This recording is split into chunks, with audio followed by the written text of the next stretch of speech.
앞서 저희 뉴스톱10 맨 앞부분에 속보로 전해드렸다시피 바로 5월 1일 모레입니다. 이재명 대표의 선거법 항소심 선고, 대법원의 판단이 이틀 뒤면 나오는데 오늘은 다른 재판에 출석했던 그리고 귀가했던 이재명 후보의 목소리부터 먼저 듣고 와서 이 모레 있을 선거법 판단의 파장을 짚어보겠습니다. 대법원 선고 정해졌는데 날짜는 어떻게 보세요? 이례적으로 빠르다는 평가 있거든요.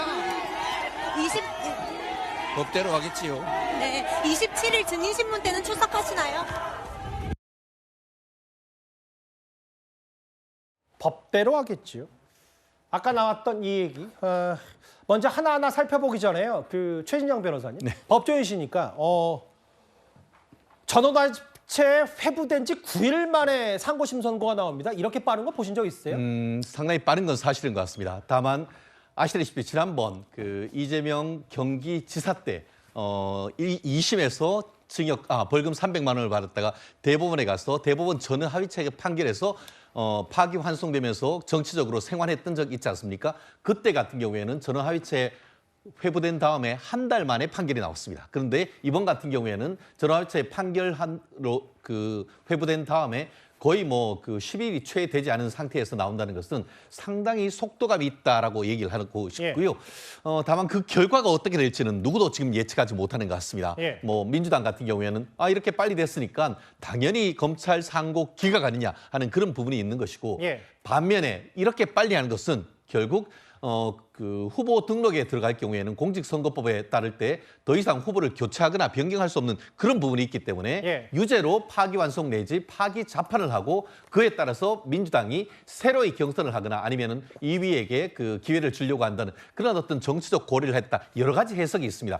저희는 아직 알 수는 없습니다. 하지만 기존의 어떤 그 대법원의 허위사실 공표죄 이런 부분을 봤을 때는 저는 개인적으로 파기 자판 가능성 상당히 높지 않을까 생각을 하는데요.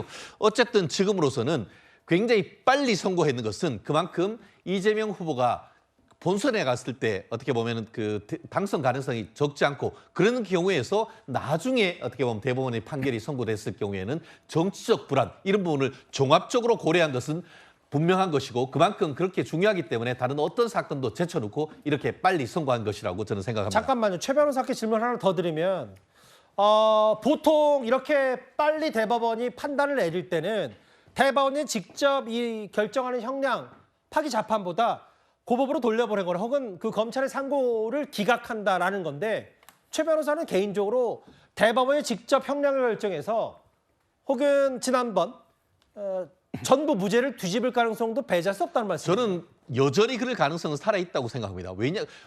만약에 그렇지 않다고 하면 빨리 선고해야 될 이유가 없죠.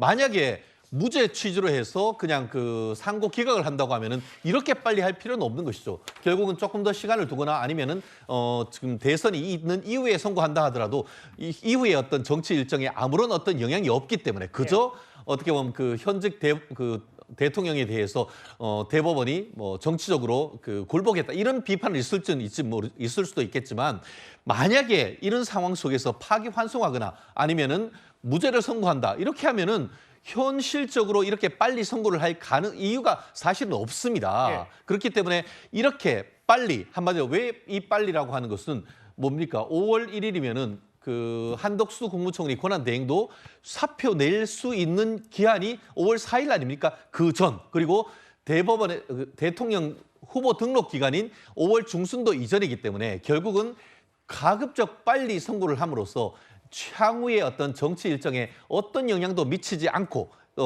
어떻게 보면 정치 일정을 어떻게 보면 순서대로 갈 수 있도록 하는 대법원의 나름대로의 정책적 판단이었다. 그렇다고 하면은 현실적으로 두 가지겠죠. 저는 파기환송 가능성은 오히려 낮고 파기환송 같은 경우는 이제 고법의 판단에 다시 맡기면서 그래요. 그렇게 되면 어떻게 불확실성이 될지 커지는 불안정 거니까. 상황이 되는 것이죠. 그렇기 예. 때문에 상고 기각을 통해서 무죄를 해서 이재명 후보에게 날개를 달아주든 아니면은 오히려 파기 자판함으로써 아하. 더 이상 정치적 논란이 없애버리는 이 둘 중에 하나의 가능성 오히려 높다고 봅니다. 아무도 사실 예상을 못했을 거예요. 5월 1일 3시에 상고심에 대한 결론, 대법원의 판단이 나올지는 이게 전원합의체 회부된 지 딱 9일 만이고 앞에 지난번에도 말씀드렸다시피 조희대 대법원장이 실제로 재판장 역할을 하는 거기 때문에 과거에 민주당에서는 이례적인 속도전에 대해서 이런 반응이었습니다. 그 목소리도 모아봤습니다. 조희대 대법원장의 의지가 크게 작용한 것으로 판단하고 있습니다.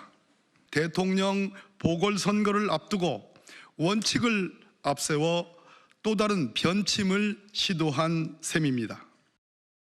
대통령 선거를 40일 남겨둔 시점에 대법원이 무리수를 둘 수도 없고 둘 리도 없다고 보고 있습니다. 또한 사법부는 국민 위에 존재하는 기관이 아닙니다. 법원이 판결을 통해 독자적인 정치 행위로 하는 것을 바로 사법의 정치화라고 하죠.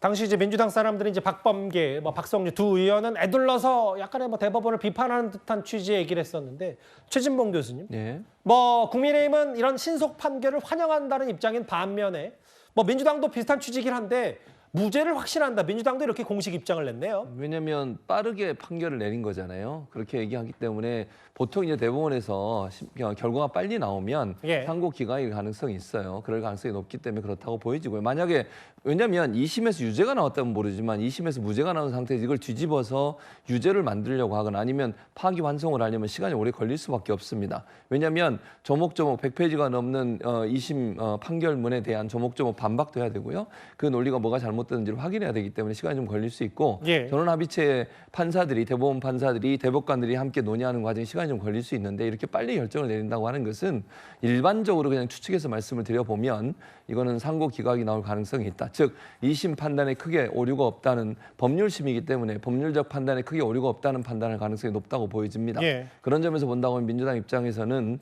이렇게 빨리 판단을 내리는 것이 상고 기각으로 나올 가능성이 있다. 만약 이게 내용을 바꾼다거나 또는 유죄 취지로 파기환송을 하려면 이렇게 빨리 나오기 어려운 거죠, 사실은. 예. 그래서 그런 차원에서 봤을 때 그런 얘기를 하는 것이고 아까 이제 그 민주당 의원들이 그런 얘기 한 건 원래 전원합의체가 한 달에 한 번 정도 열리는 게 일반적인 일이었거든요. 그래서 빨리 하다 보니까 거기에 대한 불만을 얘기한 건데 어쨌든 이렇게 빨리 결론 나온 것에 대해서 민주당도 상고 기각으로 나올 가능성이 있다는 전망을 하고 있는 것입니다.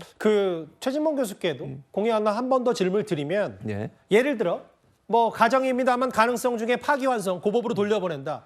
그럼에도 이재명 후보의 대선 출마 레이스에는 전혀 문제가 없다고 민주당은 판단하나 보죠? 그렇게 보고 있죠. 왜냐하면 유죄 취지로 만약에 그럴 가능성은 저는 없다고 보는데요. 유죄 취지로 파기환송이 되더라도 고법에서 다시 한번 판단을 받아봐야 되기 때문에 시간이 좀 필요합니다. 예. 그렇다고 하면 지금 30일 정도 남아있는 선거에 그 안에 판단이 나올 가능성은 낮기 때문에 피선거권이 박탈될 가능성이 낮다는 거죠. 그래서 진행되는 대선, 조기 대선의 진행 과정에 크게 영향을 미칠 거라고 보지 않습니다. 다만 예. 만약에 파기환송이 되면 여론에 영향을 미칠 수 있는 거죠. 그게 이제 우려되는 지점인 건데 예. 저는 아까도 말씀드린 개인적으로 파기환송될 가능성이 거의 없다고 보기 때문에 크게 문제가 된다고 판단하고 있지 않습니다. 최진영 변호사님, 이것도 가정인데 예를 들어 정말 대법원이 정말 이례적으로 1%도 안 되는 생각으로 파기 재판 대법원이 직접 자체적으로 판단했어요.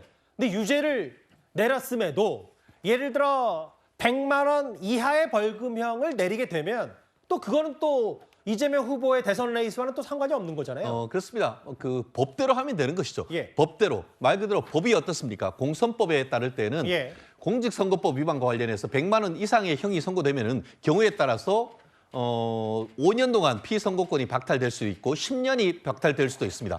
말씀하신 것처럼 유죄로 판단하면서도 100만 원 이하, 80만 원을 선고할 경우에는 그러면 그대로 어쨌든 그 정도의 어떤 별을 하나 달고 더 달고 이른바 그 전과에 4개가 아닌 5개를 달고 그냥 출마를 하는 거겠죠.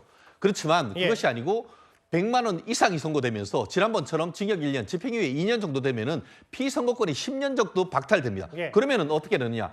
아예 대통령 후보 자격이 없어지고 나아가 본인이 직접 하고 있는 국회의원 자격도 그 순간 그냥 하늘로 사라져버리는 겁니다. 그렇게 되면은 민주당 같은 경우에는 당내 규정에 의해 가지고 경선 후보 중에 2위를 했는 사람을 하든가 아니면 또 다른 절차를 당헌 당규에 따라서 후보를 낼 수밖에 없는 그런 상황이 되는 것이죠. 그렇기 때문에 아마 민주당 같은 경우에는 무죄를 확신한다고 하니까 그냥 무죄가 나오면 그렇게 될 수가 있습니다만 예. 플랜 B로서 이 그 대법원에서 파기환송 거기다가 파기 자판 나아가 100만 원 이상 파기 자판했을 때에 어떻게 후보를 선정해야 될지에 대한 내부적인 법률 검토는 플랜 B로서 해놓는 것이 저는 맞다고 봅니다. 근데 이거요, 최진영 변호사님, 이게 만약에 지금 12명인가요? 네, 맞습니다. 전원합의체가 됐는데 뭐 노태학 선관위원장은 이게 직접적인 영향을 미치니까 본인이 회피했고 회부 결정을 조희대 대법원장이 직접 했고 박영재 재판관 주심인데 여기서도 갈리면 가수결로 하는 거예요? 어떻게 되는 겁니까? 기본적으로 전원 합의체 판결은 법원 조직법에 의할 때 과반으로 하는 겁니다. 예. 말씀하신 것처럼 지금 그 천대엽 그 법원의 행정처장은 대법관이지만 행정을 담당하고 있기 때문에 예.